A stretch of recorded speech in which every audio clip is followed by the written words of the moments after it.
Hey everyone, welcome to business बाजार और कहानियां। हमारी आज की कहानी है आयशर मोटर्स लिमिटेड की। कहानी की शुरुआत हुई थी ईयर 1948 में, जब ये कंपनी ने ट्रैक्टर्स इंपोर्ट करने का बिजनेस स्टार्ट किया था in the name of good अर्थ।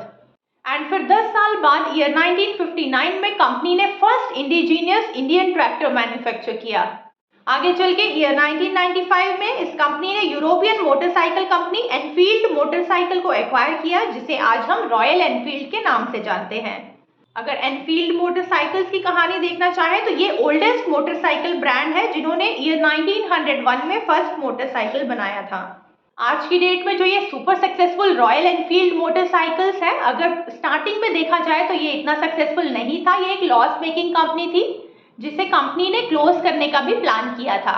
फिर टर्न अराउंड आया इस कंपनी में ईयर 2006 में, जब कंपनी ने कुछ छोटे और नॉन प्रॉफिटेबल बिजनेसेस को क्लोज कर दिया और just commercial vehicles and motorcycles पे ही फोकस किया।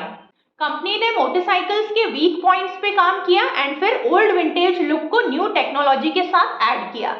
एंड फिर लॉन्च हुआ क्लासिक रेंज ऑफ बाइक्स, जो ये कंपनी के लिए एक बहुत ही बड़ा गेम चेंजर प्रूव हुआ। लॉन्च के ईयर में ही कंपनी ने 50,000 बाइक सेल की, जो इस कंपनी की मैक्सिमम प्रोडक्शन कैपेसिटी थी। एंड आज अगर 2023 में देखें तो कंपनी ने 8 लाख प्लस बाइक सेल की है एंड डोमेस्टिक मोटरसाइकिल्स में कंपनी का 7% का मार्केट शेयर है। कंपनी की 3 फैक्ट्रीज है चेन्नई में with production capacity of 12 lakh per annum.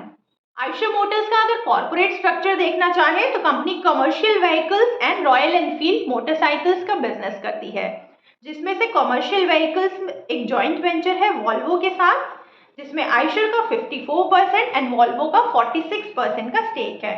Company के फाइनेंशियल्स देखें तो FY23 की कंपनी की रेवेन्यू 14,400 करोड़ प्लस की है, जिसमें से 2,080 करोड़ इंटरनेशनल बिजनेस से आया है।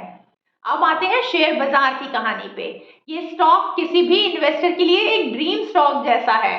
अगर इस स्टॉक का रिटर्न देखना चाहें तो जहां ये स्टॉक 2008 में 40 रुपए पे था, वही आज 2023 में 3,450 के लेवल्स पे है।